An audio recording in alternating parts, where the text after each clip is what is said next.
In today's video, I will walk you through how to draw a 45-degree angle line in AutoCAD. First, enable dynamic input by pressing F12 on your keyboard. You can also enable it through the command line. Type DYNMOD and press Enter, then type 3 and press Enter again. Now, start the line command and select your starting point. Move your mouse toward the direction where you want to draw the line. To enter an exact angle, press the Tab key.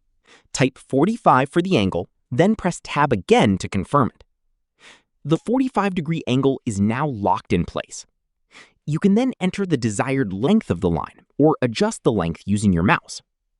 Once you set the length, click to place the line. You now have an accurately drawn 45-degree line in AutoCAD. And that's how to draw a 45-degree line angle in AutoCAD. Click the link on the description below. Thank you for watching the video.